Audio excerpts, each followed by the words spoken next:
tayo na dumadaan sa panahon na ang daming problema. Ang daming problema. Lahat na lang ng negative, lahat na lang pag-ibig mo, yun ang nasa isip mo.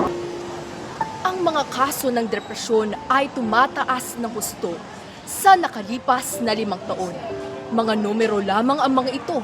Ngunit sa likod ng bawat numero ay isang tao, isang pamilya, isang buhay ang apektado.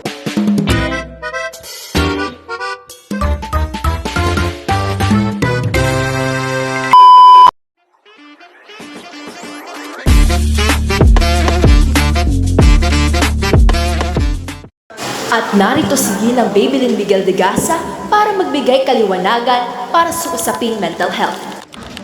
Pero alam niyo, kahit gaano kadilim ang ating pinagdadaanan, hindi tayo dapat mawala ng pag-asa.